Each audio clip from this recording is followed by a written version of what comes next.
Al-Habib Idrus bin Salim Al-Jufri merupakan guru daripada Syekh Abdullah bin Awad Abdun. Saya belajar kepada Syekh Abdullah bin Awad Abdun. Beberapa kali beliau memuji gurunya Al-Habib Idrus bin Salim Al-Jufri. Al-Habib Idrus bin Salim Al-Jufri adalah seorang yang ikhlas dalam mengajar, ikhlas dalam berdakwah, sehingga tidak sedikit daripada orang-orang Kristen di Sulawesi Tengah pada saat itu berpindah ke dalam agama Islam berkat ketelatenan Al-Habib Idrus bin Salim Al-Jufri. Dan berapa banyak orang-orang yang lupa kepada Allah, mereka tersadar dan mereka ingat tentang seharusnya bagaimana seseorang hidup di dunia. Berapa kali saya punya guru Syekh Abdullah Abdun menceritakan tentang kesabaran, keuletan Al-Habib Idrus bin Salim Al-Jufri. Tidak jarang beliau berpindah dari satu tempat ke tempat yang lainnya. Pada saat itu banyak, sangat kurang dan minim sekali transportasi, tidak seperti saat ini. Dia menyeberang dari sungai satu ke sungai yang lainnya, dari tempat satu ke tempat yang lainnya, tujuannya hanya satu, mengenalkan panji la ilaha illallah ke dalam pelosok-pelosok pedesaan, sehingga tidak kurang pada saat itu di zaman Al-Habib Idrus bin Salim Al-Jufri 1000 cabang daripada majelis dan pesantren beliau telah beliau dirikan. Beliau mendirikan sebuah pesantren besar, yaitu Al-Khairat di Kota Palu, Sulawesi Tengah. Pernah suatu saat Al-Habib Segaf bercerita tentang kakeknya Al-Habib Idrus bin Salim Al-Jufri. Saat itu Al-Habib Idrus bin Salim Al-Jufri punya beberapa murid-murid di Al-Khairat Pusat di Palu. Sebelah rumah daripada Al-Habib Idrus adalah sawah atau ladang yang sangat luas.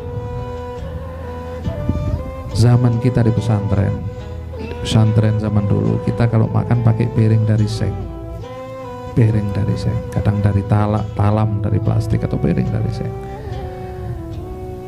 Waktu itu ada satu orang, ini di zaman Habib Idrus ya, ada satu orang tamu tersebut datang ke pondoknya Habib Idrus.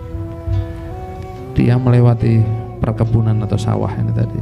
Dia melihat banyak piring di pondok. Dia mengadukan kepada Habib Idrus. Dia mengadukan di dapur waktu itu. Ini apa piringnya anak-anak pondok ini? Oh iya, katanya orang dapur. Kemudian salah satu pengurus di pondok tersebut mengatakan, baru tadi pagi istri Habib Idrus bin Salim belanja piring untuk anak pesantren, tapi sudah habis sekarang. Sama anak-anak pesantren dibuat piring terbang, iya, di pesantren.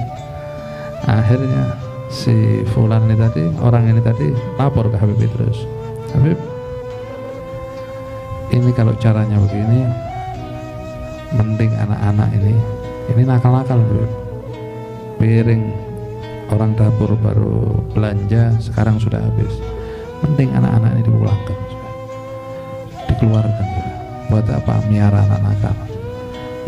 Buat apa kita memelihara anak-anak yang tidak punya akhlak? Mending kita cari orang-orang lagi yang lebih niat, lebih sergap, lebih genah akhlaknya, lebih benar akhlaknya.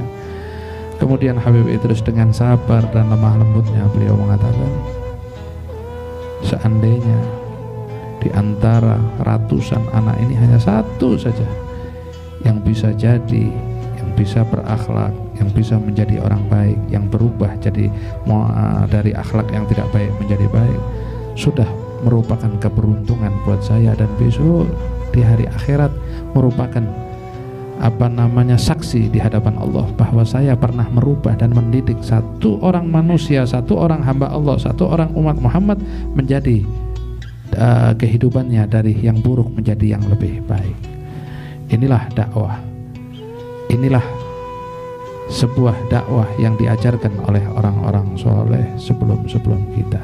Dan semoga Allah Subhanahu wa Ta'ala senantiasa mendekatkan kita kepada orang-orang soleh, dan semoga Allah Subhanahu wa Ta'ala memberikan kita istiqomah di dalam jalan orang-orang soleh yang semuanya adalah jalan Nabi Muhammad SAW.